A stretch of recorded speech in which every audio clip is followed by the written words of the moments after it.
오늘 이 시간은 예수님은 헛되이 죽지 않으셨다라는 제목을 가지고 하나님 말씀을 증거하도록 하겠습니다. 여러분들이 읽으신 본문 갈라디아서의 내용은 로마서의 변증서라고도 불릴 정도로 명확하게 나누고 있는 것이 바로 율법과 복음에 관한 이해에 대해서 이야기를 했습니다.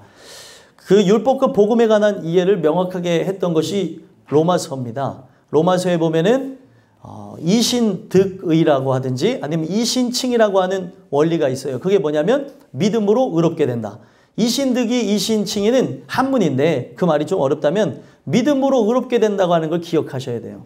그러면은 우리 모든 인생이 다른 걸로 의롭게 된다고 하지 않고 믿음으로 의롭게 된다고 성경은 못을 박았다는 거죠. 그렇게 출발하면서 나가야 될 인생인데 자꾸 믿음이 전부인데도 불구하고 믿음이면 다냐? 뭔가 필요하지 않겠느냐? 이것만 해서는 뭔가 썰렁하다. 이것도 해야 된다. 저것도 해야 된다. 라고 하는 것이 교회 안으로 침투해서 들어오기 시작했습니다. 그래서 유대인 그리스도인들이 주축이었던 그런 교회에서는 어떤 그런 붐이 일어났냐면 할례도 행해야 된다. 율법도 행해야 된다라고 하면서 그 율법을 완전케 하신 예수 그리스도를 믿는 것을 모호하게 만들었다는 겁니다. 그런 상황 속에서 갈라디아서가 쓰여지면서 우리에게 주시는 메시지가 뭐냐면 예수님은 헛되이 죽지 않으셨다는 거예요. 여기 안에 율법과 복음에 대한 전 이해가 다 수록되어져 있는 것입니다. 예수님이 죽지 않으셨다고 하면 율법도 필요할 수가 있을 수 있는데 율법이 필요하지 않다는 게 아니에요. 제가 전하는 이야기를 오해하지 마시고요. 율법으로 구원을 얻을 수 있다고 하는 논리를 펼쳤던 이들이 있었던 겁니다. 그게 아니라는 거죠. 그러면 오늘날도 기억해야 되는 게 뭐냐면 사람은 자꾸 사람의 율법을 만들어내는 성향이 있다는 거예요. 그리고 그 특정화된 그 모든 걸 갖고 교회를 이끌어 가려고 하는 성향들이 있는데 오늘 본문에 보시면은 이 본문의 내용 중에 보시면은 이방인의 사도로 부름을 받았던 사도 바울이 바로 자기가 사역하는 그 사역 전선에서 예루살렘 교회에서 자기가 이방인의 사도로 인정받았을 뿐만이 아니라 뭐를 얘기하냐면 지금 제자들 중에 수제자라고 불렸던 베드로도 책망했다. 이유가 뭐냐면 그에게 있었던 외식함이 있었고 그에게 있었던 그런 율법에 관한 잘못된 사상에 대해서 자기가 비판했다고 얘기를 합니다. 이거를 잘 봐야 되는 게 사도 바울이 그들보다 똑똑하다는 걸 증거하려는 것이 아니라 복음에 관해서는 그 어떤 누구도 다 비판을 받을 수가 있고 그리고 복음 안에서 우리는 그 어떤 유력한 자로서 교회의 핵심으로서 기둥으로서 우리가 말씀에 의해서 나가지 않는다면 어느 누구나 흔들리고 교회를 어지럽힐 수 있다는 걸 기억해야 된다는 것을 가르쳐줬다는 겁니다. 그래서 오늘날 이 말씀을 통해서 여러분들과 제가 함께 봐야 되는 게 뭐냐면 그가 자기의 그런 의로움을 드러내고자 베드로를 책망했던 걸 얘기한 것이 아니라 자기가 전한 이 복음이 확실하다는 겁니다. 우리가 율법주의로 돌아가서는 안 되고 우리가 갖고 있는 사람의 행위와 어떤 인간적인 교육으로 사람을 바꾸는 것이 아니라는 것을 명확하게 알면서 우리 모든 인생들을 다시 돌아봐야 된다는 것을 말씀해 주고 있는 것이 바로 갈라디아서의 내용이라고 보시면 되겠습니다. 이 갈라디아서는 오래전에 했어야 되죠. 아버지와 자녀라고 하는 설교가 2주 동안 증거되면서 이 텀이 벌써 이 말씀이 나온 지는 한 달 전에 나온 건데 지금 듣게 하시는 데는 반드시 이유가 있을 거라는 거예요. 이거를 듣고 우리 모든 이들이 교회 안에서 유력한 자들이나 아니면 교회 안에서 아직 연약한 자들이나 기억해야 될 것이 율법으로서는 사람이 변할 수가 없다는 것을 기억하시면서 오늘 주시는 이 말씀으로 예수님은 헛되이 죽지 않으셨다. 그걸 기억함으로 우리 모든 이들이 은혜로 충만케 되는 역사가 있게 되기를 간절히 소망합니다. 그래서 예수님은 헛되이 죽지 않으셨다는 말씀으로 우리에게 두 가지 권면의 말씀을 주시는데 첫 번째로 어떤 권면의 말씀을 주시냐? 예수님이 죽으심으로 사람이 의롭게 되는 것은 율법의 행위로 말미암지 않았다는 걸 가르쳐 주셨다는 거예요. 자, 말이 좀 길죠? 바로 예수님이 죽으심으로 뭐라고요? 사람이 의롭게 되는 것은 율법의 행위로 말미암지 않았다. 그것을 우리에게 가르쳐 주셨다는 겁니다. 자, 우리가 이 내용을 봤는데 1절에서부터 예를 들면은 14절까지는 서론부에 해당되신다고 보시면 되겠습니다. 2장에서의 내용 중 서론부에 해당되는 내용인데 이제 본론으로 들어가면서 얘기했던 것이 15절에서부터 16절까지의 내용을 보면 우리는 본래 유대인이 아니고 이방 죄인이 아니로되 사람이 의롭게 되는 것은 율법의 행위로 말미암이 아니요 라고 못을 박았습니다. 왜 이 말이 나오게 되어졌냐면 모든 사람들이 예수 그리스도를 그 믿는 부분에서 예수만 믿는다고 하면 뭔가 허전하고 부족하다고 생각했던 경향이 있었던 거예요. 우리도 뭔가 해야 되지 않겠습니까? 내 행위가 있어야 되지 않겠습니까? 이런 잘못된 결과를 갖고 오는데 그래서 성경을 속독도 해야 된다고도 말하지만 정독을 해야 되는 이유가 성경에 분명히 명시되어져 있음에도 불구하고 사람이 뭔가 해야 되는 것처럼 착각한다는 거예요. 사람의 행위로 되지 않는다고 얘기를 했다는 거죠. 근데 오늘날 사람이 자꾸 행위로 해야 될 것처럼 말을 한다는 거예요. 여러분들 주변에 그런 분들이 분명히 존재할 것입니다. 교회 오래 다녔을지라도 아니 그럼 우리가 안 하면 누가 해? 우리가 안 한다는 게 아니라 하나님이 주신 힘과 능력으로 한다는 거죠. 내 주권이 아니라는 것을 얘기를 하는 것입니다. 그런데 꼭 내 주권이 살아서 하나님의 그 일하심에 동의한 것처럼 사람들은 말을 한다는 거예요. 여러분들 오늘날 교회가 아름답게 성장하는 부분에서 우리가 기억해야 될 게 뭐냐면 율법의 행위로서 교회가 세워진 것이 아니라는 걸 기억해야 된다는 겁니다. 그래서 여러분들 교회가 교회되어지고 예배가 예배되어지려고 하는 데서 가장 큰 핵심은 교육이 아니라 말씀이라는 거예요. 그런데 우리가 잊지 말아야 되는 게 오늘날 교회는 교리적으로 그리고 교육적인 측면에서 예전에 초대교회가 가졌던 모습보다 탄탄한 면모를 보입니다. 그러면 이 탄탄한 면모를 보이는 교회가 세상의 빛과 소금의 역할을 하냐? 전혀 그렇지를 못하고 있다는 거예요. 예전에는 우리가 생각하는 어떤 특정한 교육이라는 게 교회 안에 있지를 않았습니다.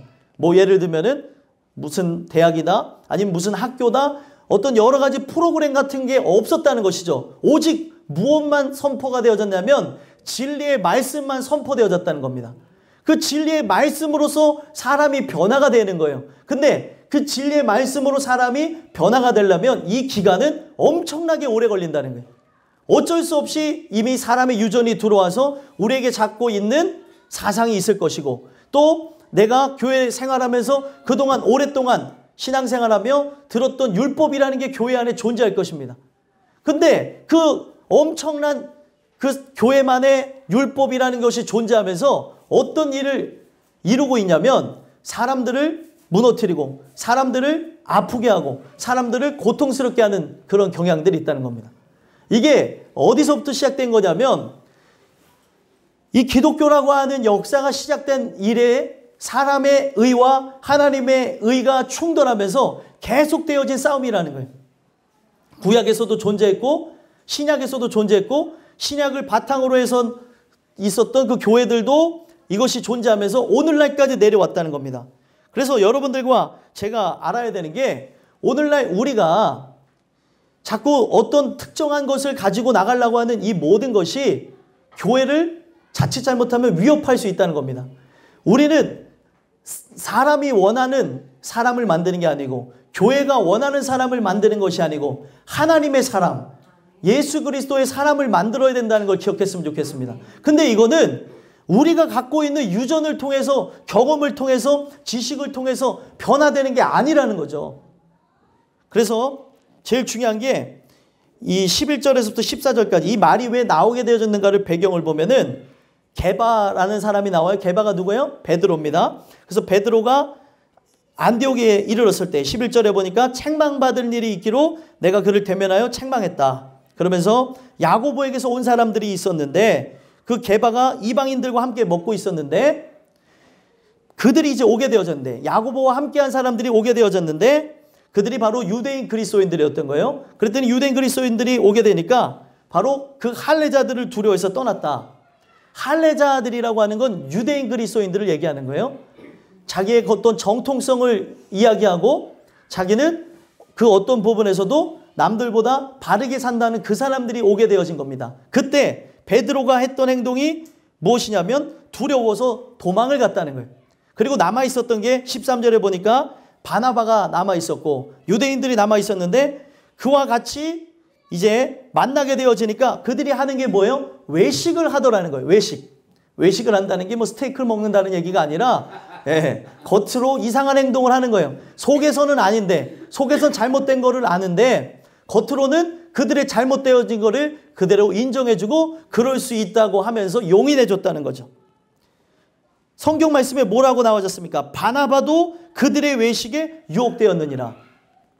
그들의 외식에 유혹되어졌다는 거예요. 오늘날 기억해야 될 게 땅끝교회라는 교회도 그동안 정통교회에 있었던 그 외식에, 또 기존 교회가 갔던 그 외식에, 또 이전에 신앙을 갔던 사람들의 그 외식에 함께 유혹당할 수 있다는 겁니다. 말씀으로 세워져야 되는 것이지 사람들이 살았던 그 행적과 유전이 오늘날 그대로 전통으로 가서는 안 된다는 거예요. 말씀이 전통이 되어야 되는 것이지 그들이 살면서 만들었던 문화가 전통이 되어서는 안 된다는 겁니다. 근데 오늘날 이것이 교회 안으로 침투해서 우리의 생각을 갉아먹고 있는 거예요. 이렇게 해야 되는 거 아닌가? 저렇게 해야 되는 거 아닌가? 복음을 들으면서 가장 힘든 게 뭐냐면 그동안 내가 믿었던 게 잘못되어졌다는 그런 충격적인 그 찔림이 오게 되면서 혼란을 겪게 되어지는 거예요.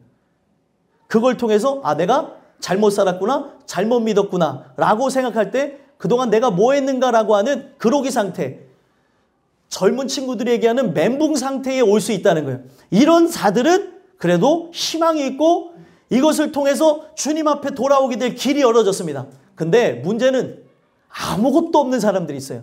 말씀을 들으면서 이 마음에 이것도 모르고 저것도 모르고 이거에 대한 관심도 없고 저거에 대한 관심도 없고 성경에서 가장 문제로 여기는 뜨겁든지 차갑든지 하지도 않은 뜨뜻미지근한 사람들. 이것도 좋고 저것도 좋고 그냥 이래도 흥 저래도 흥. 아무런 개념이 없는 사람들이 있다는 거예요. 속으로 고백하시면 더 좋을 것 같아요. 더 아름다울 것 같아요. 아니 원래 은혜 받으면 막 튀어나와요. 주님 제가 죄인입니다. 이게 외국인 성향을 갖고 있어서 그래요. 저 미국인들이 예배드리는 성향을 보면은 자기가 죄인이라고 하면서 막 뛰쳐나와요. 저는 깜짝 놀랐어요. 동영상 보는데 십자가 밑으로 나가서 막 울고비 짓는 거예요. 외국인 성향을 갖고 계세요. 근데 속으로 하시면 좋겠어요. 우리는 동양인이니까. 아니 그런 성향을 갖고 있다는 거죠. 이러지도 않고 저러지도 않고. 그건 진짜 문제라는 거예요. 왜 나에게 아무것도 없냐는 거죠. 문제가 그거라는 거예요. 말씀을 들어도 찔림도 없고 말씀을 들어도 이해가 되지 않고 말씀을 들어도 듣고 싶은 생각도 없고 여러분들 하나님이 그 역사하시면 나이가 어리다 할지라도 그 말씀 듣기를 사모합니다. 여러분 그거 보셨나요? 그런 거? 애들이라고 해서 뛰어노는 것만 좋아하는 것이 아니라 말씀 듣기를 사모한다니까요. 그래서 교육이라는 게 중요한 거예요. 말씀 들을 수 있는 환경과 상황과 형편과 처지를 계속 만들어주는 거죠. 유도해 주는 거예요. 근데 유도하지 않고 방목하고 그들 마음대로 살 수 있는 잘못된 그 권리들을 주잖아요. 애들은 애들 그 나름대로 그 본성에 의해서 나가다가 점점점 부패하게 되어집니다. 권리들을 그들이 갖고 있는 그 권리 안에서 말씀을 통해 제안해 주고 그 말씀을 통해서 우리가 이 제한되어지는 이것이 복이라는 걸 가리키면서 계속해서 애들에게 진리로 훈계하게 되어질 때 아름답게 크는 것이지 계속 방목하는 듯이 마음대로 그대로 누게 되면은 시간이 지나면 예배가 뭔지를 몰라요. 그냥 예배는 뛰어노는 건 줄 알고 그냥 예배는 노는 건 줄 알고 그림 그리는 줄 알고 떠드는 건 줄 알고 한다는 거죠. 그래서 제일 중요한 게 말씀을 통하여서 우리가 뭐를 해야 되는 거냐면 분명히 성경은 그 부분이 있어요. 율법적인 교훈을 주고 교육을 해야 될 게 분명히 있습니다. 근데 거기서 중요한 게 뭐냐면 내가 먼저 은혜 안에 살아가는 모습을 보여주는 교육이 필요하다는 거예요. 이것이 없이 그냥 사람을 가리키는 거는 인간의 사람을 만드는 거예요. 인간 중심의 사람, 인본주의적인 사람을 만드는 겁니다. 계속해서 사람의 그 유전들이 이 세상을 난무하게 되어질 때 여러분들이 빛이 되잖아요. 여러분들이 소금이 되잖아요. 사람들 말할 때에 분명히 드러납니다. 빛은 역사하기 마련이에요. 그래서 어둠하고 얘기하면 다르다는 게 딱 티가 난다니까요. 그리고 여러분들이 소금이면 저 사람이 썩었던 내가 썩은 게 반드시 드러나고, 여러분들이 소금의 맛을 갖고 있으면 맛이 없는 게 뭔지 딱 드러난다는 거예요. 근데 내가 명확한 게 없으니까, 그리고 내가 그것에 대한 마음이 없으니까 오늘날 지금 어디 가서 맞고 다니지 말아야 되는데 맞고 다니는 거예요. 진리는 무엇이냐면 하나님 뜻대로는 근심을 하게 되는 말씀의 검을 휘두르는 자입니다. 그래서 그들이 진리로 살아가고 있지 않는 것, 죄악 가운데 살아가는 것, 자기도 모르게 외식주의에 빠져 있는 것을 그 말씀의 검으로 찌르는 거예요. 근데 그것을 하지 않고 그들이 갖고 있는 율법의 날에 막 찔리고 다녀요. 너무 가슴이 아픕니다. 온전하게 진리에 서 있기를 저는 소망해요. 저뿐만 아니라 우리가 그 진리 안에 서 있어야 아직도 그 율법에 얽매여서 바리새인과 서기관의 그 갖고 있는 잘못된 외식주의에 그 빠져서 그대로 살아가고 있는 그들에게 말씀을 전한다는 거예요. 여러분들, 저희 교회는 프로그램을 중요시 여기하는 교회는 아닙니다. 그리고 어떤 특별한 절기를 강조하는 교회도 아니에요. 왜 그런 줄 아세요? 여러분들 그거는 알고 계셔야 되잖아요. 왜 제가 이 성탄에 대해서도 더 의미를 부여할 수 있고 할 수 있는데 24일, 25일만 중요한 게 아니라는 거죠. 우리에게 진짜 그리스도가 나시는 일이 일어나야 돼요. 그리스도께서 나를 위해 죽으시는 일이 일어나야 됩니다. 그리고 나를 위해 부활하신 일이 내 마음에서부터 일어나야 된다는 거예요. 이게 없으니까 그동안 1년에 한 번 지키는 이 24일, 25일 성탄절도 머리에 놀 생각만 가득 찬 거예요. 아니 뭐 그런 사람이 우리가 진짜 진리를 위해 살아간다고 얘기할 수 있겠어요? 예수 그리스도의 나심, 세상에 생일 축하하는 것도 그 사람을 위해서 산다고 하는데, 이것이 아무리 절기로 명하여서 온다 하더라도 절기가 갖고 있는 특성도 못 따라가면서 무슨 우리가 365일 예수 그리스도의 나심을 위해서 살아간다고 말할 수 있겠냐는 거예요. 돌아볼 필요가 있는 거죠. 누가 이 날을 세상 사람들이 즐기고 먹고 선물 주고 노는 날로 만들었나요? 세상 신이 그렇게 만들었어요. 아니 예수 그리스도의 성탄이 어떤 즐거움이냐는 거예요. 내 안에 그분이 오시고 태어나야 진짜 즐거움인데 그냥 세상 사람들이 선물 주는 날로 바꿔버렸다니까요. 아니 왜 화이트 크리스마스 써야 되냐고요. 그 이유가 뭐냐는 거예요. 도대체 예수님의 죽으심하고 화이트 크리스마스하고 뭔 상관이냐는 거예요. 전혀 상관이 없는 것, 전혀 상관이 없는 그 세속적인 문화에 그냥 젖어서 세속화된 그곳에 내 영혼이 좀먹는지도 모르고 365일에 그 예수 그리스도의 성탄과 죽으심과 부활하심 속에 젖어 살아가도 현찮은 우리가 25일 그 성탄절도 의미 없이 살아가는 자가 되어졌다는 것은 율법주의자만도 못하게 되어졌다는 거예요. 복음이 뭐냐는 거예요 도대체. 복음이라고 하는 것은 우리의 인생 속에 개념 없게 만드는 게 복음이 아닙니다.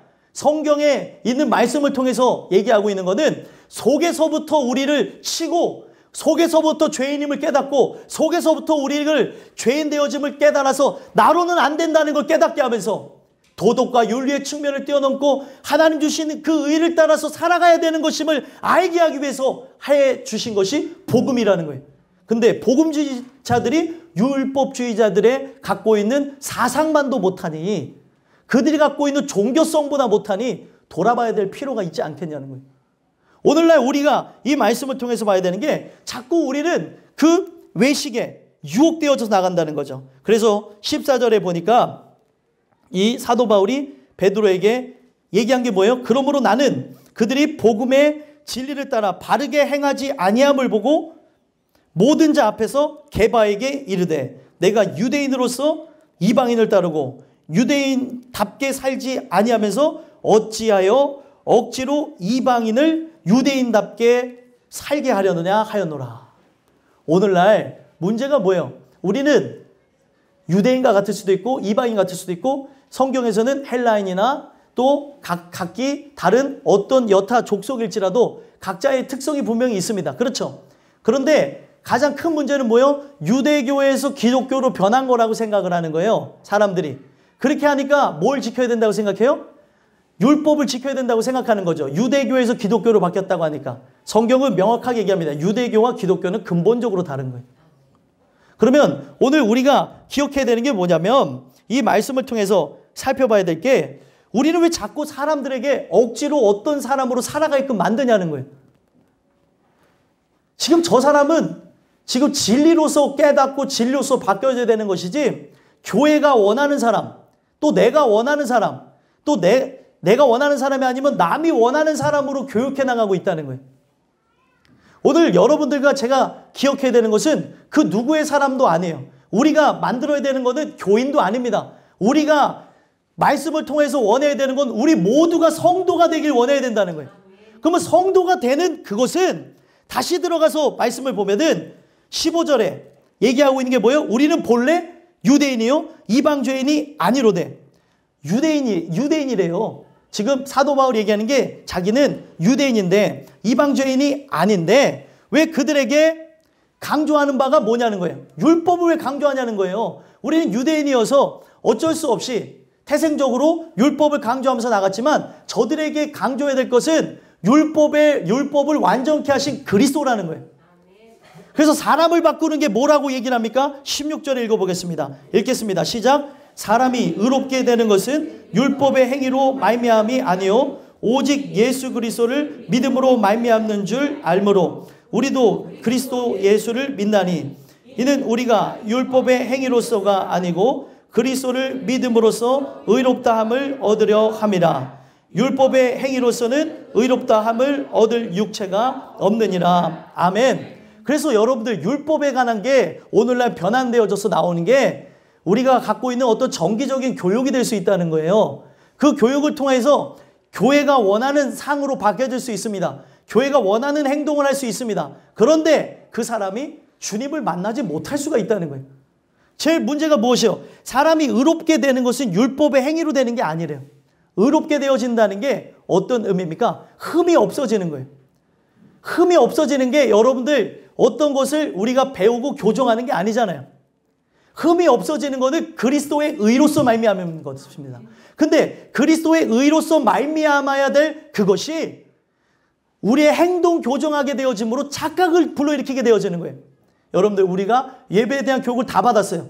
그 예배에 대한 그 교육이 아름답게 여러분들이 바꿔졌다고 생각해 보세요. 그러면 우리가 다 의인인 줄 착각하는 거예요. 그래서 뭐 기도하는 거나 또 말씀 전하는 거나 이 모든 게 똑같이 여러분이 흉내낼 수 있다니까요. 근데 이거를 가르쳐서 되는 게 아니라는 거죠. 그래서 분명히 뭐라고 얘기를 했습니까? 주는 그리스도시요 살아계신 하나님의 아들이십니다라고 고백했던 그 베드로의 고백을 가르쳐서 되어지는 것이 안 되도록 하라고 주님께서 명하셨다는 거예요. 이게 제일 무서운 거예요. 똑같이 다 고백하는 거예요. 주는 그리스도시요 살아계신 하나님의 아들이십니다. 이거는 가짜나 진짜나 똑같이 얘기하고 있어요. 뭐가 가짜인지 뭐가 진짜인지를 모르게 만들어버리는 게 율법이 갖고 있는 잘못된 모습이라는 거예요. 율법을 통해서 가져야 되는 게 뭐냐면 연약함, 부족함, 나로서는 안 된다고 하는 그런 결론이 나야 되는데 그 법을 하나하나 지켰다고 생각해 보세요. 집사가 갖고 있는 조건을 다 만족해요. 예를 들면 11조를 드리고 예를 들면은 여기 성경에서 얘기하는 건 아니지만 교리에서 얘기하는 대로 그 공공예배를 다 드려요. 그리고 많은 사람들이 구제와 봉사를 해요. 그럼 그 사람 구원 받았습니까? 구원 받지 않았습니까? 구원 받은 게 아니라는 거예요. 그게 행동으로서는 그거를 교육할 수 있다니까요. 그래서 훌륭한 집사로 사람들한테 인정받을 수 있어요? 없어요? 있습니다. 그래서 저 사람 정말 됐어. 저 사람 진짜 개념이 있네. 그래요. 개념은 있을 수 있어요. 그런데 예수는 못 만날 수가 있다는 거예요. 이게 정말 무서운 겁니다. 그렇게 해서 어디까지 갈 수 있어요? 집사, 권사, 장로, 목사까지 될 수 있습니다. 그러면 그렇게 된 자들이 갖고 있는 게 뭐냐면 속에서부터 진짜 하나님에 대한 진리로 충만해서 나오는 게 아니라 각자 자기의 포지션에 맞춰서 나오는 외식함이 나온다는 거예요. 이게 바로 율법주의가 갖고 있는 잘못된 모습입니다. 예배 드릴 때의 태도나 성경을 잡는 모습이나 말하는 것이나 행동하는 것이나 그동안 보고 배운 것이 그를 만들었어요. 그리스도를 사랑하고 의지하고 그리스도를 정말로 그 마음에 모시고자 하는 마음이 그를 만든 게 아니라 교회에 잘못되어진 교리가 그를 만들었다는 거예요. 그렇게 해서 사람들이 정말 존경하는 사람이 됐건 뒤에서 뭐를 하냐는 거예요. 뒤에서 술 퍼마시고, 뒤에서 담배 피고, 뒤에서 욕하고, 뒤에서 이상한 음란한 행각을 하고, 뒤에서 자기의 뜻대로 살아가는 그리스도인이 한둘이었냐는 거예요. 여러분들, 우리가 뭘 봐야 되는 거냐면, 그걸 제가 정죄하려고 얘기하는 것이 아니라, 우리는 죽을 때까지 죄인입니다. 죽을 때까지. 죽을 때까지 죄기어서 은혜 받은 죄인이지 그 어떤 누구도 의인이 되어질 수가 없는데 왜 직분을 점점 받기만 할수록 목이 곧은 백성이 되냐는 거예요. 교회가 말하는 그 행동에서 잘하니까 훌륭한 사람으로 비춰져서 그런 거예요. 그래서 여러분들, 율법이 그렇게 무섭습니다. 아무리 그 사람이 교회에서 원하는 모든 조건을 교리적으로 다 채웠을지라도 구원 못 받고 지옥 갈 수 있으면 성경이 증언하고 있어요. 예수하고 상관없이 살아갈 수 있다는 거예요. 그래서 여러분들, 사람이 의롭게 되는 게 우리가 배우는 어떤 교육을 통해서 되는 게 아니라는 거죠. 율법의 행위를 통해서 잘 지키는 것으로 의롭게 되는 것이 아니라 뭘 통해서 의롭게 되어지는 거예요? 주의 말씀으로 의롭게 되어진다는 거예요. 말씀을 통해서 뭐라고 얘기합니까? 바로 율법의 행위로서가 아니라 16절에 얘기한 것을 그리스도를 믿음으로써 의롭다함을 얻으려 합니다. 그리스도를 믿음으로써 된다는 거예요. 그러면 여러분들과 제가 기억해야 될 것은 오늘날 이 고민과 또 이 부분에서 늘 깨어있지 않으면 어떤 사람은 지금도 율법을 전할 수 있어요. 자기 자식에게 얘기하는 걸 보면 율법을 가르칠 수 있고, 또 부모에게 권면하는 걸 보면 율법을 전할 수도 있고, 오늘날 우리가 전하는 게 뭐냐는 거예요, 도대체. 어떤 사람은 예수를 증거하는 것 같은데 자꾸 그 예수 안에 뭐가 있냐면 행동 교정이라는 게 있는데, 행동 교정을 하는 게 아니에요. 결국에 자기가 말씀 들으면서 죄인이라고 깨닫지 않으면 사람은 죽을 때까지 죄인인 걸 모릅니다. 자기가 귀중한 걸 알아야 되고, 자기가 그 안에서부터 깨어지고 부서지면서 내가 이 예배 가운데 긍휼을 구해야 되는 인생이구나. 나는 진짜 그 어떤 부분에서도 사람들 앞에 말할 자격이 없는 죄인이구나.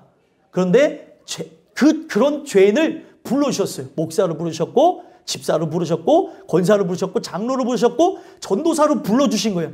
사람들 앞에 내세울 곳이 없는 죄인인데, 그래서 그것에 감격하고 나가는 거고, 그것에 감사하고 나가는 건데, 이런 일들이 없는 사람을 보면서는 불쌍히 여기고, 내가 어떻게 변화가 일어났냐는 거예요. 내가 그 어떤 부분에서 교정을 해서 변했습니까? 주의 말씀 듣고 내가 깨달았기 때문에 변화된 거 아니에요? 그러면 이 역사가 그에게 일어나야 된다는 거예요. 맨날 늦는 사람이 있어요. 예를 들면. 그 맨날 늦는 사람을 바꾸는 거는 자기가 깨달아야 돼요. 내가 진짜 이 예배 드리는 앞에서 긍휼을 구해야 될 인간인데, 내가 이 예배에 대해서 예배를 보러 가고 그 예배를 그냥 밟고 가는 그 찍는 것으로 생각하고, 예배에 대한 그거를 자기가 느끼지 못하는데 옆에서 얘기하면 누가 느낍니까? 예를 들은 거 제일 쉽게 볼 수 있는 게 뭐예요? 살을 빼는 거에 대해서도 남들이 살 빼길 원하는 사람이 있는데 본인은 아니면 안 빼요. 그렇죠? 자기가 느껴야 뺍니다.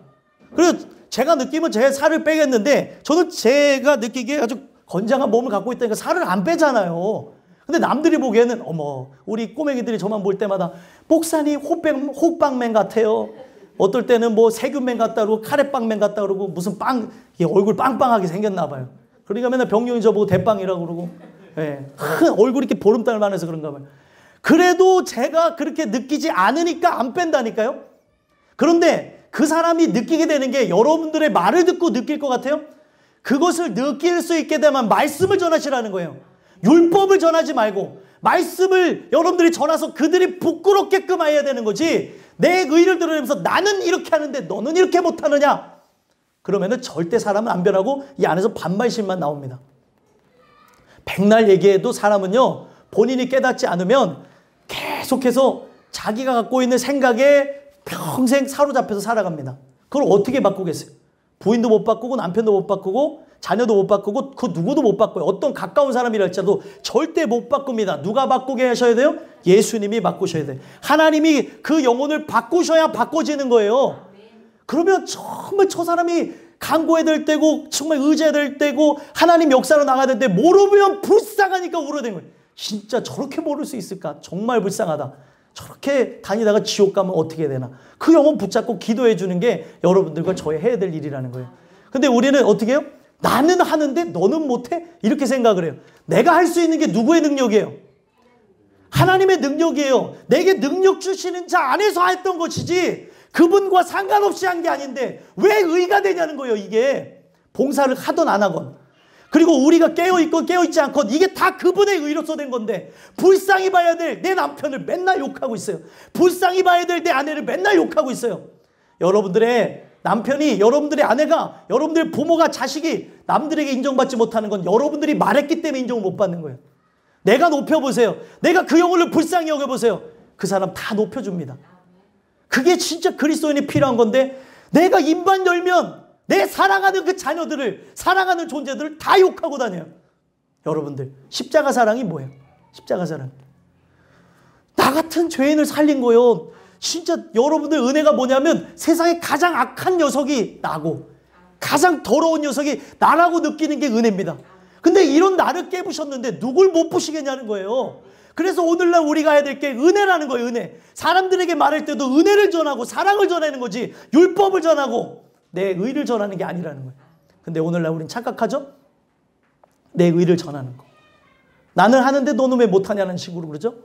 여러분들과 제가 이 갖는 그 부분에서 모든 부분이 바뀌어지게 되기를 간절히 소망합니다. 그래서 성경이 뭐라고 얘기하고 있어요? 18절에 만일 내가 헐었던 것을 다시 세우면 내가 나를 범법한 자로 만드는 것이라. 주님이 죽으심으로 율법의 그 모든 부분을 허셨던 것을 헛되이 만드는 역사가 없었으면 좋겠습니다. 그가 십자가의 죽으심은 내 부패한 본성으로 나오는 행위가 옳아요? 잘못됐어요?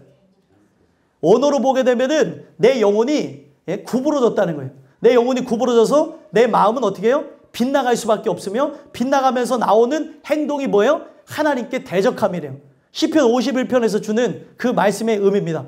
영혼이 삐뚤어졌는데 저 사람 마음 상태와 저 사람이 말하는 것과 행동하는 게 삐뚤어질 수밖에 없는 거예요. 그래서 우리 사람들한테 얘기하잖아요. 정말 성경적인 말이에요. 말하는 게 참 삐뚤어지셨네요.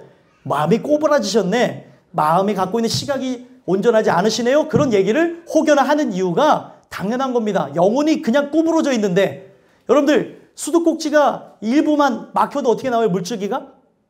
물줄기가 이게 동그랗게 있는 그 물줄기가 막혀버리면 찔찔찔찔 나오게 되고요. 옆으로 이렇게 쏠리게 되면 물이 옆으로 나가고요. 그래요. 구부러졌기 때문에 물이 나오는 게 빗나갈 수밖에 없다는 거예요. 내가 살아가는 인간의 뜻이 하나님을 빗나갈 수밖에 없다는 거예요. 그래서 나오는 게 뭐예요? 그를 대적하는 거예요. 여러분들, 오늘 우리가 이 주시는 말씀을 통해서 예수님이 십자가의 죽으심으로 그 이루신 그 율법의 모든 요구를 다시 만드는 일이 없었으면 좋겠어요. 인간으로서는 안 된다는 것. 인간이 갖고 있는 부패한 본성으로는 죄의 싹은 사망밖에 되지 않기 때문에 예수님이 모든 걸 다 짊어지시고 십자가에 죽으신 겁니다. 그래서 우리가 의지해야 될 게 뭐예요? 그분의 의를 의지하는 거예요. 그래서 여러분들과 저는 여러분들과 제가 자꾸 율법을 전하게 되면 예수님의 죽으심을 헛되이 만들어버리는 거예요.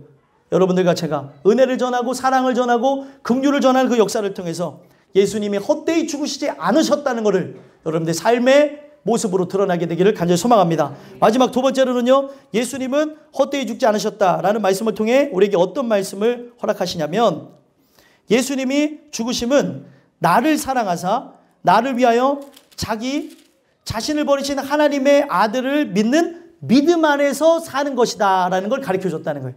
그래서 여러분들 오늘 기억해야 될 게 바로 20절 말씀과 16절 말씀을 기억하시면 됩니다. 첫 번째 부분은 16절에서 나왔고 그리고 두 번째 말씀은 20절을 기반으로 했다고 보시면 되겠어요. 그래서 제일 중요한 게 뭐냐면 예수님이 죽으신 게 헛되이 죽지 않으셨잖아요. 죽으신 게 누구 때문에 죽었어요? 나를 사랑해서. 나를 사랑해서 나를 위해서 뭐를 버리셨어요? 자기 자신을 버리셨어요. 예전에는 자기 몸을 버리신이라는데 여기 자기 자신으로 되어졌네요. 자기 자신을 버리신 누구를 믿는 믿음 안에 사는 거예요? 하나님의 아들을 믿는 믿음. 그러니까 그 아들을 믿는다는 게 뭐예요? 그분이 내가 율법의 요구로는 영원한 벌을 받을 수밖에 없으며 죽을 수밖에 없다는 것을 위하여서 십자가에 죽으셨습니다. 그리고 이 모든 죄가 다 그들에게 그분에게 전가되어졌고 이게 모든 게 다 끝이 나서 하나님께서는 깨끗하게 하신 그리스도를 살리셨습니다. 그래서 오늘 내가 그분을 믿습니다. 거기로 나가는 거예요. 그분이 나를 위해 죽으시고 부활하심은 바로 나를 살리려 함이라는 거. 그래서 여러분들과 저는 분명히 이 2장 20절에 보게 되면은 뭐라고 얘기하고 있습니까? 자, 20절의 내용 보기 전에 19절 먼저 볼까요? 그럼 한번 읽어보겠습니다. 시작. 내가 율법으로 말미암아 율법에 대하여 죽었나니 이는 하나님에 대하여 살려 함이라. 아멘. 19절에 언급하고 있는 게 뭐예요? 율법으로 말미암아 율법에 대하여 어떻게 됐대요? 죽었다고 얘기합니다. 율법으로 말미암아 우리는 율법에 대해 죽었다는 것은 그 예수님께서 율법으로는 우리는 결국에 뭐예요? 율법의 요구를 다 이룰 수가 없어요, 인간은요. 그래서 그 예수님께서 그 모든 요구대로 그가 뭘 받으셨대요? 성경은 다 저주받으시고 우리의 죄를 담당하시고 십자가에 죽으셨다는 겁니다. 그리고 죽으시고 이 죄가 다 씻겨졌기 때문에 그거에 대한 그 하나님의 보여주신 역사가 부활케 하심이라는 거예요. 그러면은 부활하신 그 주님을 보면서 우리가 해야 되는 게 뭐예요? 하나님에 대하여 살려함이라는 거예요. 하나님에 대해 살려함이라. 그러면 여러분들과 제가 우리가 은혜를 통해서 일어나야 되는 게 뭐냐면 여러분들과 제가 십자가의 죽으심에 동참하는 거예요. 내 죄가 그분에게 다 올려지는 역사, 그리고 다 깨끗하게 되어지는 역사, 그리고 그가 부활하심으로 그 부활하신 그분의 의를 의지하는 삶이 여러분들과 저에게 나타나야 된다는 겁니다. 그래서 그걸 풀어서 얘기한 게 2장 20절이에요. 함께 또 읽어보겠습니다. 시작. 내가 그리스도와 함께 십자가에 못 박혔나니 그러니 이제는 내가 사는 것이 아니요 오직 내 안에 그리스도께서 사시는 것이라. 이제 내가 육체 가운데 사는 것은 나를 사랑하사 나를 위하여 자기 자신을 버리신 하나님의 아들을 믿는 믿음 안에서 사는 것이라. 아멘. 자, 이걸 그러면은 좀 더 곱씹어 보면서 보겠습니다. 그러면은 20절에 보니까 그리스도와 함께 십자가에 못 박혔다고 얘기하죠. 여러분들과 제가 십자가에 같이 못 박히신 거예요. 그래서 예수님도 죽으시고 그가 죽으실 때 내 모든 죄가 그분께 다 이양돼서 죽었다는 거예요. 그러면은 이제는 뭐요? 내가 육체 가운데 살아가긴 살아가지만 육체의 그런 법을 따라서 세속적인 법을 따라 살아가는 존재가 아니라는 거예요. 예전에는 뭐예요? 내 의의를 주장하고 내 생각에 따라 살았던 내 뜻대로 살았던 이 모든 것이 예수님이 십자가에 죽으심으로 다 없어지게 됐다는 거예요. 여러분들 그걸 최초로 믿습니까? 시작되어지는 그 시작점을 봐야 돼. 그걸 믿으세요? 내 모든 죄가 그분께 다 올려졌다는 것. 그가 모든 심판을 받으셨다니까요. 그렇기 때문에 그를 믿는 자가 심판을 받지 않는 거예요. 왜냐하면 먼저 심판을 받았기 때문에. 여러분들 이거 들을 때 되게 쉬운 것 같아요. 나중에 이거를 말하려면 되게 어려워요. 그래서 여러분들 이거를 잘 들으셔야 되고 이걸 들으셔야 거짓 복음을 전하는 자들을 분별해낼 수가 있습니다. 예수님이 헛되이 죽으셨냐는 거예요. 그가 죽을 때 내 모든 의도 다 죽은 거예요. 그러면 내 주권은 있습니까? 없습니까? 없어요. 그러면 이제는 누가 사는 거예요? 이제는 내가 사는 것이 아니고 오직 내 안에 누가 살아요? 그리스도께서 사는 거예요. 나는 이미 죽었어요, 거기서. 그리고 누가 사셨어요? 예수님이 사셨죠. 그럼 예수님이 그 사신 그것을 의지하고 살아가는 게 믿음이라는 거예요. 그러면은 나란 존재는 없어요. 나란 존재는 이미 십자가에 죽었어요. 형벌을 이미 다 같이 받은 거예요. 십자가에서. 그러면은 이제는 내가 살아가는 것이 아니고 내 안에 예수 그리스도가 주인 되어서 살아간다는 거예요. 여러분들 믿으십니까? 그리스도가 주인 되어서 살아간다는 거예요. 그리스도가. 그러면 그리스도가 주인 되어지는 자는 말씀에 의해서 살아가는 거예요. 말씀을 터부시하고 자기 멋대로 생각하고 자기의 기분에 따라 살아가는 게 아니라 말씀에 의해서 생각하고 말씀에 의해서 말하고 말씀에 의해서 살아가는 존재라는 거예요. 백날 첫날 교회 다니면 뭐합니까? 항상 자기를 위해서 살아가는데 하나님을 위해 살아가는 거는 다 자기의 그런 이익과 목적을 위해 살아가는 사람이 한두 명이 아니라는 거예요. 이제는 내가 사는 게 아니고 그리스도가 사는 거예요. 그러면 오늘날 나는 누구의 영광을 위해 살아가는 거예요? 그리스도의 영광을 위해 살아갈 수밖에 없는 거예요. 그래서 고린도전서에서 먹든지 마시든지 무엇이든지 하나님의 영광을 위해서 하는 이유가 거기 있는 겁니다. 근데 먹든지 마시든지 뭐라든지 사람을 만나든지 뭐라든지 다 내 영광을 위해서 하니 예수님을 만났냐고 할 수 있냐는 거예요. 진짜 예수를 만나면 그 예수를 만나는 걸 따라서 오늘날 내가 말하는 것, 이유가 되어지는 것, 오늘 누구를 만난 것, 내가 숨을 쉬는 것, 모든 게 다 그분의 영광을 위해서 산다는 거예요. 돈을 버는 것까지도. 근데 다 내 이익과 내 목적과 내 안락함과 내 이생의 자랑과 육신의 그런 성공을 위해서 살아가고 있으니 어찌하냐는 거예요. 이러니까 이게 다 그냥 하나님을 선택거리가 된 것처럼 되어지잖아요. 내가 그분을 당연히 첫 번째로 여기고 나가야 되는데 취사 선택이 되어졌어요. 놀긴 놀아야 되는데, 뭣도 해야 되는데, 그냥 그래 이번에는 이렇게 가자. 그런 게 아니라는 거죠. 진짜 그분이 나를 위해 죽으심을 깨닫게 되어지면 모든 삶이 그를 위해서 살아가게 되어지고, 그것에 대한 대가가 뭐예요? 면류관이고, 그 대가인 그 면류관을 다시 그분께 돌려드리는 이유가 뭐예요? 이건 다 그분이 나를 인도하셨기 때문이라고 돌려드리는 겁니다. 오늘날 교회가 이 모든 걸 다 같이 나눠야 되는데도 숨긴 이유가 뭐예요? 이거 얘기하면 다 싫어하죠. 오늘날 우리의 생각은 뭐예요? 하나님 뜻대로 살고 싶은 생각이 전혀 없는 사람들도 많은데, 오늘날 내 뜻대로 살고 싶은 마음만 가득한데 말씀이 그걸 치고 들어가니, 그 얘기하면 뭐예요? 이 마음이 얼마나 괴롭겠어요. 교회를 다녀야 되나 말아야 되나 별 생각이 다 들게 되는 겁니다. 그때에도 이 말씀이 생명이라고 믿으면 이 교회에 다니는 거예요. 여러분들과 제가 교회를 다니는 요건, 교회를 선정하는 요건은 딱 하나예요. 말씀 때문입니다. 그 말씀을 들음으로 천국 가기 위함이에요. 여러분들 그것을 여러분들이 선택했다고 생각하면 안 되고, 여러분들이 그거를 가지고 그냥 나간다고 생각하면 안 돼요. 내 의가 아니고 하나님이 보내셨고 하나님이 이렇게 해 나가시니까 진행되어지는 겁니다. 그러면 여러분들과 제가 말씀 가운데 만난 이유가 있는데, 오늘날 내 뜻과 내 목적이 뭘 위해서 나가냐는 거예요. 저도 제가 왜 이러는지 모르겠어요. 예? 여러분들 이 주시는 이 말씀을 통해서 봐야 되는 게 너무 가슴이 아파서 그래요. 너무. 오늘날 이 말씀 듣고 딱 끝나자마자 하는 말이 다 인간의 뜻대로 말해요. 말씀 끝나자마자 말하는 게 내 이유와 목적, 내 삶이 주관자 되어서 내가 주인 되어져서 하나님은 그냥 선택거리가 되어져서 나가는 거예요. 이게 너무 슬퍼요. 근데 이거는 성경에서 정말 무섭게 얘기하는 게, 너희가 나를 택한 게 아니고 내가 너를 택하여 불러 세웠다. 그러면 너가 나를 택하지 않은 것은 내가 너를 택하지 않아서다 라고 얘기를 하고 있다는 거예요. 여러분들은 항상 두 번째죠? 예? 아니면 첫 번째입니까?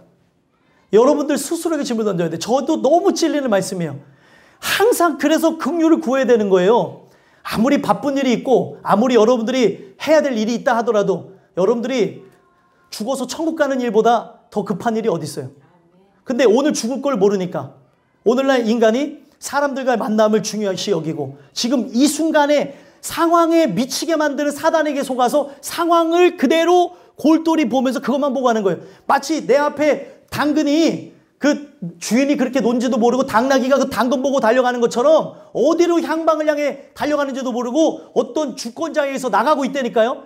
깨어나지 않으면 소망이 없습니다. 정신을 차려야 되는 거예요. 오늘날 우리가 누가 나를 끌고 천국 가는 게 아니에요. 내가 이 주신 말씀을 통해 자각하지 않으면 맨날 우리는 그냥 핑계 맞는 거예요. 핑계는 다 있어요. 교회 못 나온 이유는 다 있어요. 근데 언제까지 핑계 댈 거냐는, 핑계대다가 지옥 갑니다. 핑계대다 지옥 간 정확한 인물들이 바로 여리고 백성들이었어요. 하나님이 그의 군대와 함께 쳐들어오는 것을 봤어요. 근데 두려워만 할 뿐 믿을 생각을 하지 않아요. 그때 믿었던 자가 라합이었습니다. 여러분들 핑계만 대고 지옥 갈 거예요? 아니, 사람의 만남, 여러분들의 그 직업 전선에서 또 우리가 해야 될 상황의 형편 처지에 따라서 각자 세대에 따라 해야 될 일이 없는 게 아닙니다. 있습니다. 그것보다 더 중요한 게 뭐예요? 예수 그리스도예요. 오늘날 우리가 왜 살아가냐는 거예요. 살아가는 이유와 목적이 다 상실되어진 채 쓸데없는 것에 다 속아서 나간다는 거예요. 제가 원리를 갖고 생각을 깨는 걸 하면은, 여러분들 오늘날 애들이 다 학교 다니죠. 질문 하나 드릴게요. 애들 학교 다 다녀야 되는 거예요? 말아야 되는 거예요?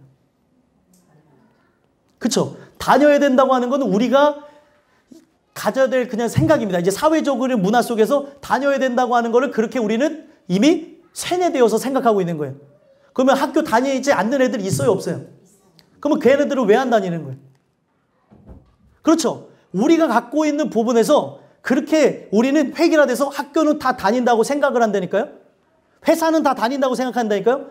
학교, 회사, 그리고 사람 만나는 거 다 해야 된다고 생각한다니까요. 근데 문제는 예수님 만나는 거 다 해야 된다고 생각을 못하게 만든다는 거예요. 사단이. 그렇습니까? 안 그렇습니까? 그렇다니까요. 학교도 몸이 아프면 안 갈 수도 있고, 오늘날 여행을 가면은 뭐 애들 그 학습 계획서 내서 안 갈 수 있어요. 그렇죠? 그런데 꼭 가야 되는 것처럼, 이거를 내가 빠지면 어떻게 되는 것처럼, 근데 그것하고 왜 그리스도하고는 연관을 못 짓냐는 거예요. 내가 이거다고 생명하고 연결되어졌는데 머릿속에 다른 게 들어있는 거고 머릿속에 지금 속이고 있는 게 있는 거고 오늘날 우리가 이 말씀을 통해 깨어나지 않으면 여러분들과 저는 내 생각에 따라 계속 그렇게 살다가 지옥 갈 겁니다. 오늘 이 말씀을 들은 게 여러분들에게 마지막이 될 수도 있고 다시 시작점이 될 수 있다는 걸 기억하세요. 왜 그러냐면 오늘 우리의 인생이 언제 죽을지 몰라요. 요번 한 주간만 봐도 죽을 걸 알고 살아간 사람이 어디 있냐는 거예요. 그렇죠? 아니 진짜 모른다니까요. 전혀 우리는 예측할 수가 없다는 거예요. 네? 근데 제가 말씀드렸죠. 진짜 망한 인생이 어떤 인생이에요? 들으신 분들은 기억할 거예요. 진짜 망한 인생은 예수 그리스도를 만나지 않고 죽은 인생, 회개하지 않고 죽은 인생이 진짜 망한 인생이라니까요. 제천지역이 지금 눈물바다가 됐다는 얘기를 들었습니다. 그럼에도 불구하고 저는 기쁨이 있는 게 뭐냐면 거기서 분명히 하나님의 주신 은혜를 통해서 어렵고 힘든 분들을 위해서 반찬 봉사 하시다가 돌아가신 분들이 있어요. 그분들이 회개하고 죽었다면 소망이 있는 겁니다. 천국 가신 거예요. 그러면 그거를 성경은 망하지 않았다고 얘기하는 거예요. 그러면 여러분들에게 그와 같은 일들이 하나님의 갑작스러운 부르심이 없을 거라는 보장이 있어요? 없다니까요. 오늘날 정신을 차려야 되는 사람 만나러 가다가 우리는 객사할 수도 있습니다. 근데 그걸 모르고 그냥 어떻게 되겠지 아무 일 없겠지 하고 막 살아간다니까요. 오늘 이런 일이 일어나겠어 라고 생각했던 그날이 여러분들에게 마지막일 수 있다는 거예요. 그래서 성경은 바로 구원받아야 될 때가 바로 지금이고 미루지 말고 오늘 구원받으라고 얘기하는 거예요. 오늘 이 말씀 듣고 회개하고 돌아오라는 겁니다. 그런데 이 말씀 듣고 제가 아무리 소리를 질러도 깨어나지 않는 분은 안 깨어날 것이고 다른 생각하는 분은 다른 생각할 것이고 오늘 이 말씀 듣고도 오늘 우리가 그분의 진리 위해서 살지 않으면 안 된다고 얘기하는데 그분을 믿는 믿음 안에 사는 거라니까요. 믿음이 어떻게 생겨나냐는 거예요. 내 열심으로 된대요?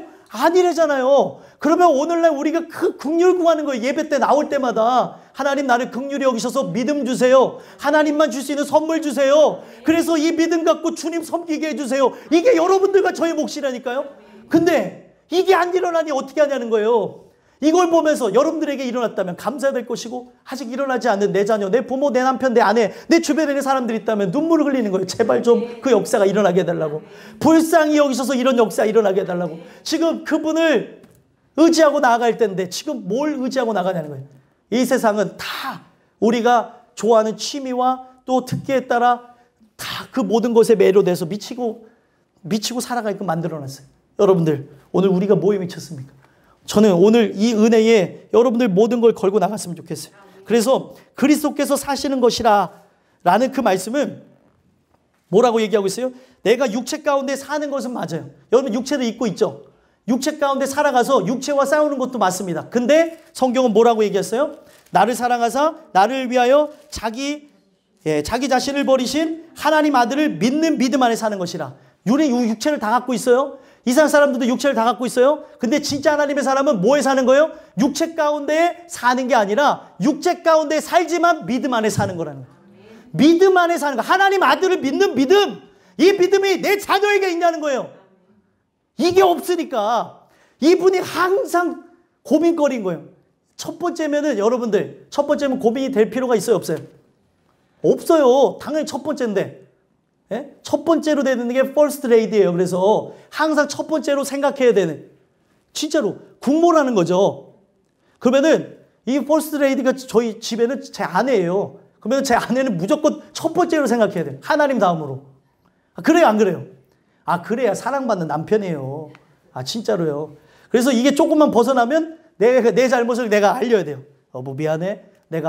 당신이 첫 번째가 돼야 되는데 잠깐 내가 정신이 나갔었나 봐. 미안해. 이렇게 얘기합니다. 첫 번째요. 당연한 건데 당연하지 않을 때 여자들은 어때요?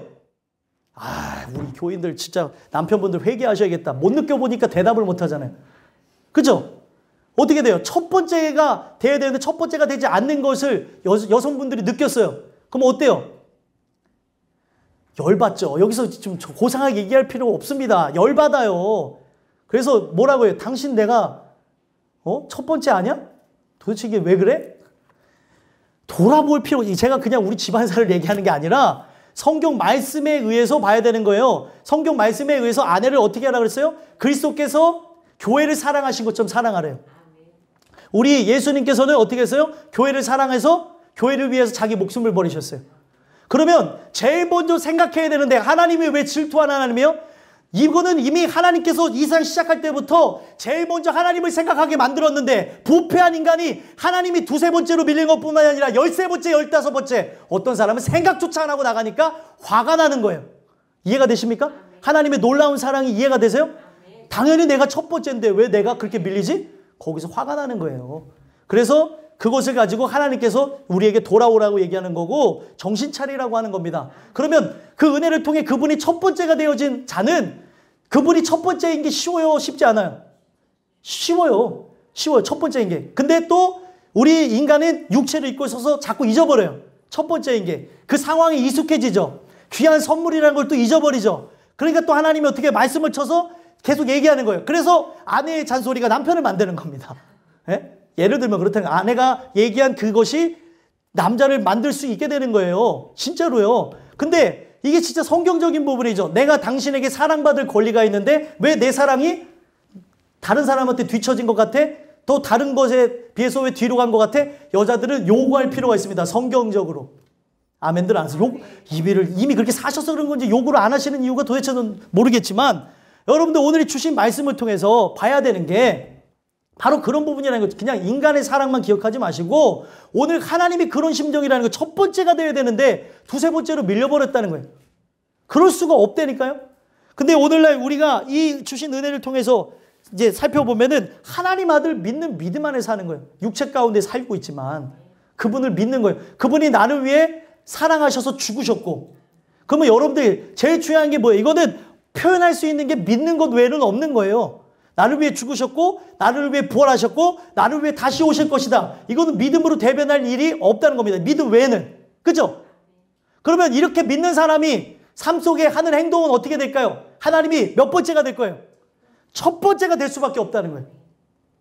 그래서 우리에게 얘기하시는 게 뭐예요? 하나님 은혜를 패하지 않는다. 하나님 은혜는 뭐를 얘기합니까? 바로 하나님 은혜를 받는 거를 에베소서에서는 어떻게 은혜를 받는데요?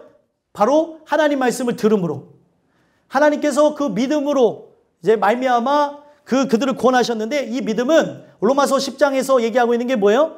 믿음은 들음에서 나며 들음은 그리스도의 말씀으로 말미암느니라. 그 말씀 듣는 것으로 난다는 거예요. 그러면 여러분들과 제가 진짜 은혜 받은 사람이면 이 말씀 듣는 거에 모든 걸 건다는 거예요. 모든 걸. 사람이 바뀌는 것도 말씀 듣는 거예요. 그러면 그 사람 왜 안 바뀌냐? 안 들으니까 안 바뀌죠. 그것이 그 안을 치고 들어가니까 안 바뀌죠. 그러니까 불쌍한 사람들과 함께 예배드린다고 생각하세요. 눈이 떠지신 분들 그리고 귀가 열리신 분들 여러분들 즐거워하면서 그러지 못한 자들을 불쌍히 여기시라는 거예요. 그렇게 되어지길 소망하며 저 사람이 변하지 않는 이유가 주님 안 들려서 그렇군요. 귀를 열어주세요. 성경에 보니까 뭐라고 얘기했냐면 귀를 펴라고 되어졌어요. 귀를 닫고 있대요. 성경 말씀에 원어로 보니까 재밌는 게 귀를 닫고 있는데 하나님 은혜가 어떻게 하냐면 이 닫혀진 귀를 다시 펴게 만든다는 거죠. 근데 이거는 하나님이 강력한 빛을 비춰야 이런 역사가 일어난다는 거예요. 우리 모든들에게. 그래서 이거 듣고 여러분들 이 말씀에 의해서 살아간다는 걸 기억했으면 좋겠고요. 은혜를 패하지 아니하노니 21절에 마지막에 얘기한 게 뭐예요? 많이 의롭게 되는 것이 율법으로 말미암으면 뭐라고 얘기해요? 그리스도께서 헛되이 죽으셨느니라. 율법으로 말미암아서 된 게 아니라는 거죠. 뭐로 인해서 됐다는 거예요? 은혜로 인하여서 그리스도의 말씀을 들음으로 되어졌다는 겁니다. 그래서 3장으로 넘어가서는 뭐라고 얘기했냐면 3장 5절에 이들이 이제 자꾸 은혜를 받았던 것에서 자꾸 율법으로 돌아가니까 뭘 얘기해요? 3장 5절 함께 읽어보겠습니다. 시작. 너희에게 성령을 주시고 너희 가운데서 능력을 행하시는 이의 일이 율법의 행위에서냐 혹은 듣고 믿음에서냐. 아멘. 뭐라고 얘기하고 있어요? 제일 중요한 게 뭐예요? 듣고 믿음에서냐 아니면 율법의 행위에서냐. 듣고 믿음에서 일어나야 되는 거예요. 하나님 말씀 들으면서 본인이 깨져야 되는 거예요. 본인이 안 깨지면 옆에 사람이 백날 천날 얘기해도 말이 안 들린다니까요. 귀를 막고 있어서. 근데 귀를 막혀진 게 열려지는 시간이 말씀 시간입니다. 근데 이때에 여러분들이 푹 주무시고 가면은 귀를 닫고 있어서 주님 말씀을 들을 일이 없는 거예요. 그래서 깨어나셔야 되는 거고. 그래서 조시다가도 눈을 떠야 되는 거고 또 딴 생각이 들다가도 이 말씀에 모든 걸 걸어야 되니까 이걸 얘기하는 겁니다. 오늘 여러분들 이 진짜 짧은 내용이지만 두 가지 내용 갖고 얘기했지만 이것이 여러분들에게 바탕이 되어야 되는 겁니다. 이 바탕이 되어지는 부분에서 미가서 5장에서도 얘기하는 그 바대로 베들레헴 가장 좋은 가장 작은 고을에 예수님이 오신다고 얘기하고 있어요. 그게 뭐냐면 오늘도 긍휼 구하는 그 집. 베들레헴이 바로 말씀집이에요. 떡집. 그 떡집에 주님이 오신다는 거예요. 그게 뭐예요? 오늘도 그분을 사모하는 그 집에 가장 작은 그곳에 낮아진 그곳에 천한 그곳에 냄새나는 그곳에 주님이 오시겠다는 거예요. 근데 내가 그렇다고 하고 주님 살려달라고 안 하는데 주님이 오실 이유가 뭐가 있냐는 거예요. 내 안에서 살려달라고 하는 그것도 하나님이 깨닫게 하셔야 그것이 입으로 나온다는 거예요. 그래서 마음에서 믿고 입으로 시인하는 거예요. 근데 오늘날 교회는 거꾸로 가죠. 입에서 시인하고 마음으로 믿으려고 하니까 결국에 입으로 시인하고 행동을 교정한 것이 다시 예수를 못 만나게 하는 요건이 되어질 수 있다는 거예요. 우리 교회는 더디 가도 천천히 가도 말씀대로 갑니다. 그래서 사도들이 활동했던 초대교회에 문제가 많았던 것이 율법을 가리키지 않아서 그런 거예요. 그 율법의 행위로서 사람 바뀌는 게 아니까 말씀 전해서 바꾸려니 얼마나 오래 걸리겠어요. 여러분들 오늘 이 주시는 말씀을 통해 여러분들과 저에게 이와 같은 은혜가 있었으면 좋겠고요. 그리스도께서 헛되이 죽지 않으셨다는 것이 여러분들의 삶의 모습으로 열매로 그리고 말로써 행동으로써 여러분들의 인생 속에서 드러나게 되기를 간절히 소망합니다. 기도하겠습니다.